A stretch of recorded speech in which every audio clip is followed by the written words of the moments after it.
8th grade math, test 5, study guide number 1.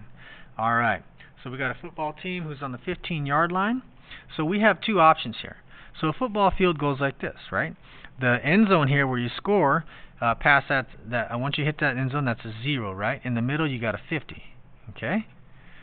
So once you start counting up 10, 20, 30, 40, 50, like that, right? And then once you get there, you start counting down. 40, 30, 20, 10, it starts counting down like that. So for this problem here, there are two possibilities. It says you're on the 15-yard line, which means you could be here going this way, or you could be here going this way. So this is making you think a little bit. So let's do the first possibility. If I'm here, let's blow this up over here. So let's say this is a 0, this is a 10, this is a 20. We're on the 15, and we're going this way now. This is our first option. We're going to gain 5 yards. So if I gain 5 yards, I'm here. I add 5, now I'm on the 20. On the second down, we lose 7, so we're going to go backwards 7, right? So that would take us to the, take away 7, right? Would take us to the 13, right? Because 20 take away 7. So now we're on the 13-yard line. We're on the 13-yard line now.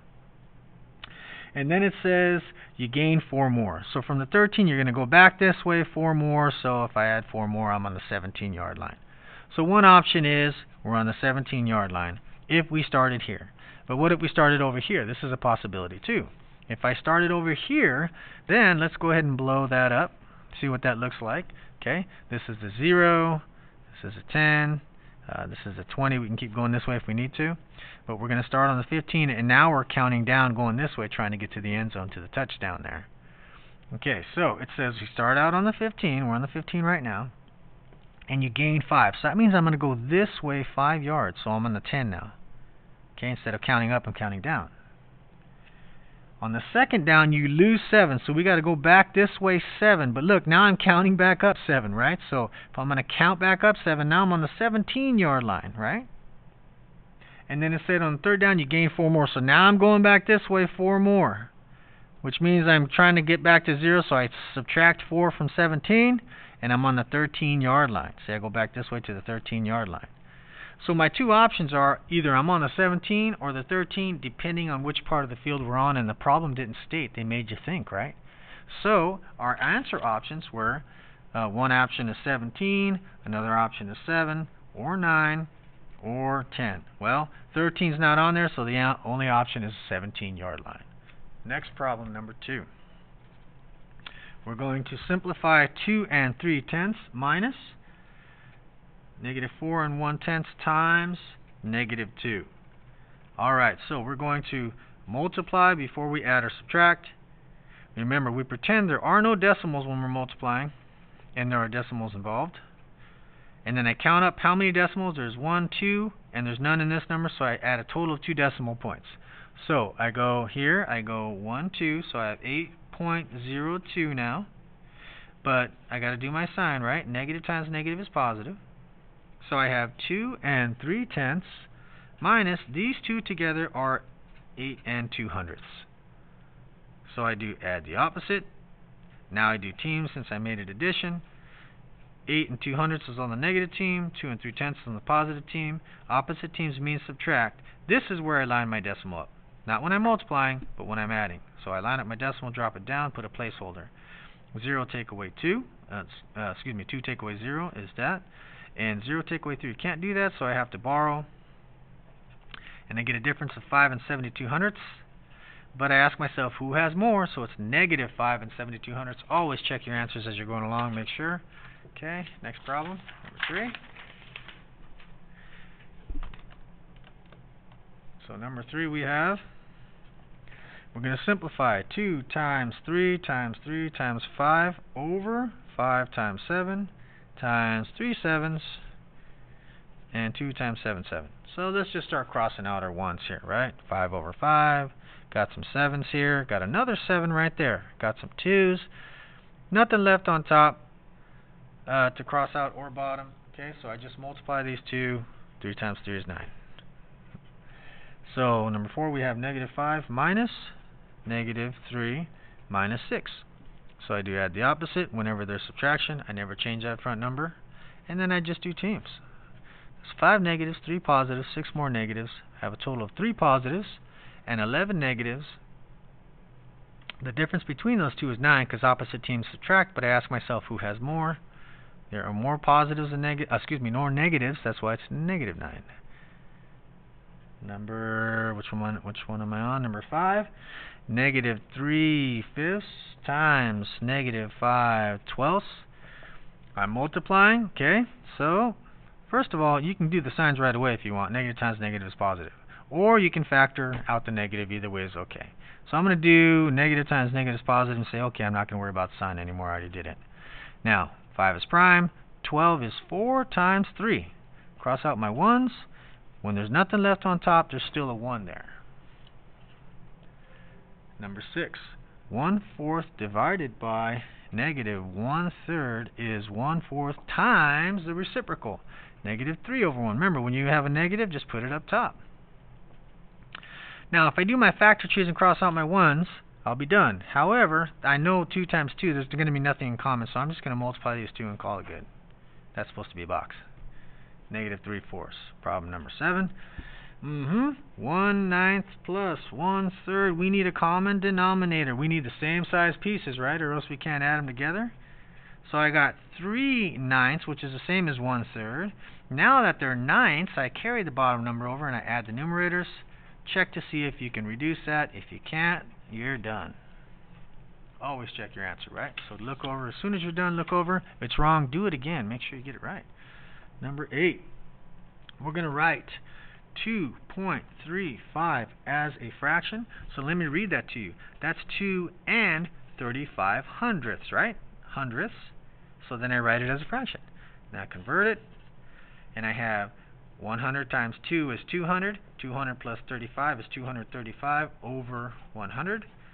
Okay, so now that is a fraction. However, we must reduce that fraction. So I'm going to use my factor trees now. 235. So remember those numbers that we check when we are reducing fractions or multiplying or dividing fractions. We always check 2, 3, 5, 7. That's a minimum, right? So I got 235. That's 3. And I know it ends in 5, so I can divide out of 5.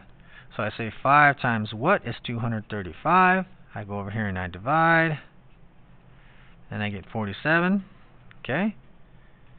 And I can keep breaking that down. 47. Well, 2 doesn't go into it. 3, 7 plus 4 is 11. 3 doesn't go into 11, so 3 doesn't go into 47. 5 doesn't go into it. And I know 7 times 7 is 49, so that's it. 47 must be prime. You know? It's possible it can be like 11 times 13 or something, but usually that's it. So 235 over 100 means 5 times 47 over 100 because that is 235. Now 100 is just 10 times 10, right? It's easy to factor 100. Cross out my 1s, I get 47 over, look for your 10s, 10 times 2 is 20. 47 over 20 is the fraction that is the same as 2.35 or 2 and 35 hundredths. Alright, so next problem, I believe we're on number 9. Find the 2 squares for 36. Well, 6 times 6 is 36. And negative 6 times negative 6 is also 36. So there we go. You can write it like this also, plus and minus. Number 10. A square has a room with 64 tiles. And what's the length of one side? Well, if we don't know what it is, we call it x. If it's a square, they're the same. So I got x times x equals area, right? Or x squared is 64, which just means I'm taking the square root of both sides. We always do plus and minus when we take the square root of both sides. So it should be plus and minus 8. However, it's a distance. So that's why we just use a principal square root this time. So the answer will be just 8 units. Or 8 tiles across. Okay? Number 11 says simplify the square root of 144 plus the square root of 16. It's nice they gave us perfect squares because that's just 12 times 12 and that's just 4 times 4. So I just got 16. Add those two up. Number 12. Number 12 says write 9/7 as a decimal. So we divide in and out. Put our decimal here. It goes 1 time. Subtract. Next it's going to go into that 2 times. 14. Okay. And this one is a very nasty, unfriendly decimal, and I'm sorry because most of my problems I write, but in the beginning test during the beginning of the year I use some of those test generator questions and they give these nasty ones like this. But as it keeps going on and on, you can see the answer here. As it keeps going on and on, you're wondering, why am I torturing like that? But the reality is, I give you multiple choice tests. Once you do one or two, you're done. Just look A, B, C, D. Only one of them is going to work. So just multiply a couple, divide a couple spaces, then look at your answer, and you'll see only one that could possibly work, and then move on. Don't spend too much time on it. Next problem. Number 13. Lucky number 13. 13 says, solve x squared equals 625. Well, this is just like we did with that square problem, that word problem. The only difference is when we take the square root of both sides this time to make x squared become x, we have to put plus and minus, and we memorized in class that 25 times 25 is 625, so I hope this is an easy problem for you. But this time we have two answers. We don't just put the positive, because to solve this means give all that work. And with the word problem, if you can't have a negative distance, that's called an extraneous solution. That's why we didn't use the negative that time. Number 14, we have solve x cubed equals negative 8, my favorite number. So pick the best answer. Well, I know that to do that I have to take the cubed root of both sides and ask myself, what do I multiply 3 times? Well, negative 2 times negative 2 times negative 2 is negative 8. So the answer is just negative 2. But you wouldn't let me fool you, right? Don't pick negative 2 and positive 2.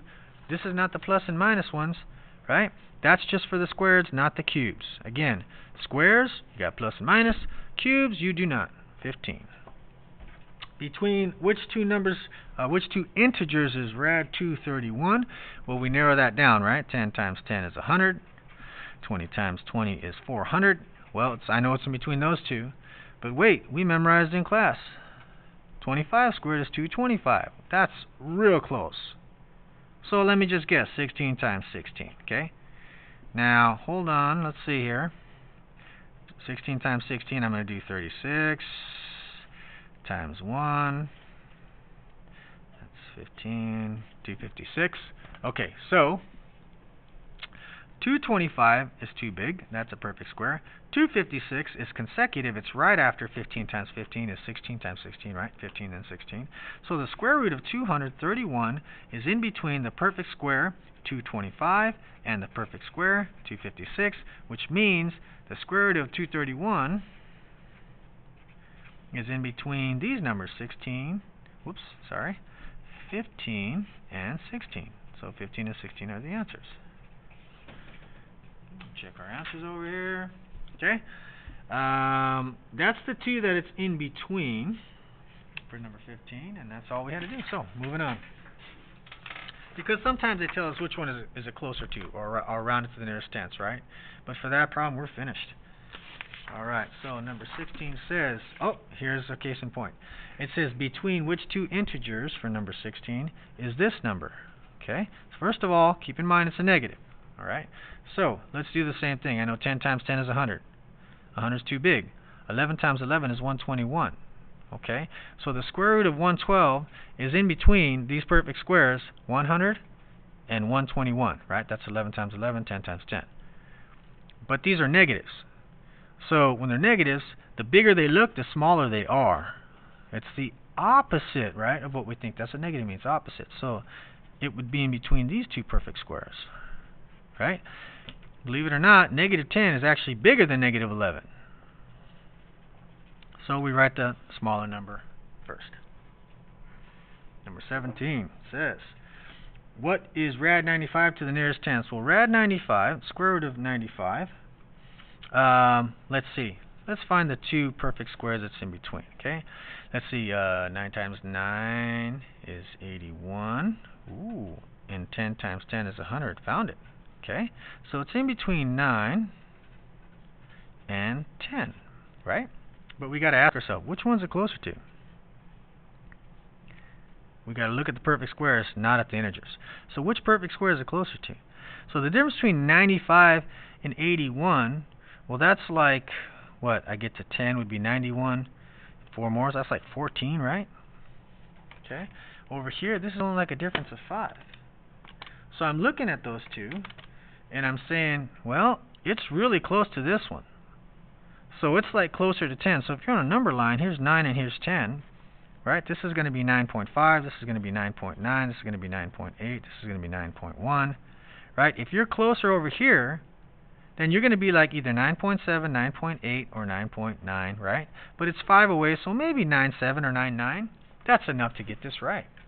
You look at your answer, only one's going to be in this area, and that's going to be correct. And just for curiosity's sake, so we know, it's actually rounds to 9.7. Okay? Next problem. 18. State if the number rad 43 over 2 is rational or irrational. Well, I see a square root. I see a number inside a square root. That is not a perfect square, which means this is irrational. If part of it's irrational, the whole thing's irrational. Okay? Remember, square roots, that radicand, that number inside the radical, has to be a perfect square, otherwise it is irrational. Number 19. Write all the names that apply. In other words, categorize 7/8. Well, if it's a fraction, it's rational. Right? Ratio, rational. And they're all real numbers. Okay? I wouldn't call it an integer, because integers don't include fractions. And I wouldn't call it a whole number or natural, because, you know, those all have to be integers at least. So, it's rational and real. Number 20. We're going to graph. Oh, sweet. We're going to graph rad 5, 1.6, rad 25, and 1/2. And pi on a number line? Holy Moses. What am I doing to you poor children? That's just too much. Too much work. What's wrong with man? That's just terrible. Okay, so let's do this. Rad 5. Let's see. Let's kind of predict rad 5. Well, rad 5 is in between 2 times 2 and 3 times 3. Okay, so in other words, rad 5 is in between 2 and 3. Okay? It's in between 2 and 3, but it's really close to 2. Okay, this is 1 away, this is 4 away, so it can be 2.2, maybe 2.1-ish. That's enough to get it right. Just get in the ballpark, okay? So there's rad 2, 1.6 is already done for us, so, rad 5 is about, I hope I didn't say 1.2 earlier, 2.1. 1.6 is already done for us. Rad 25 is exactly 5. Sweet. And then 1/2 is done for us. So we're going to put this stuff on a number line. We have to include 1/2 all the way up to 5. So I would start probably at 0, go to 5-ish around there. So I go 1, 2, 3, 4, 5. Rad 5 was, remember, 2.2. It's a little more than 2. So just put a dot right there, and that's where rad 5 would go. A little after 2. 1.6 is, 1.5 is in the middle, so go a little bit to the right of middle. There's 1.6. So notice I'm putting a dot on the number line. Rad 25 is 5, so just go to 5 on the number line and put rad 25 there. And then 1/2 is in between 0 and 1. So put a 1/2 there. Oh, that wasn't that bad, was it? Alright, 8th graders, hope that helps.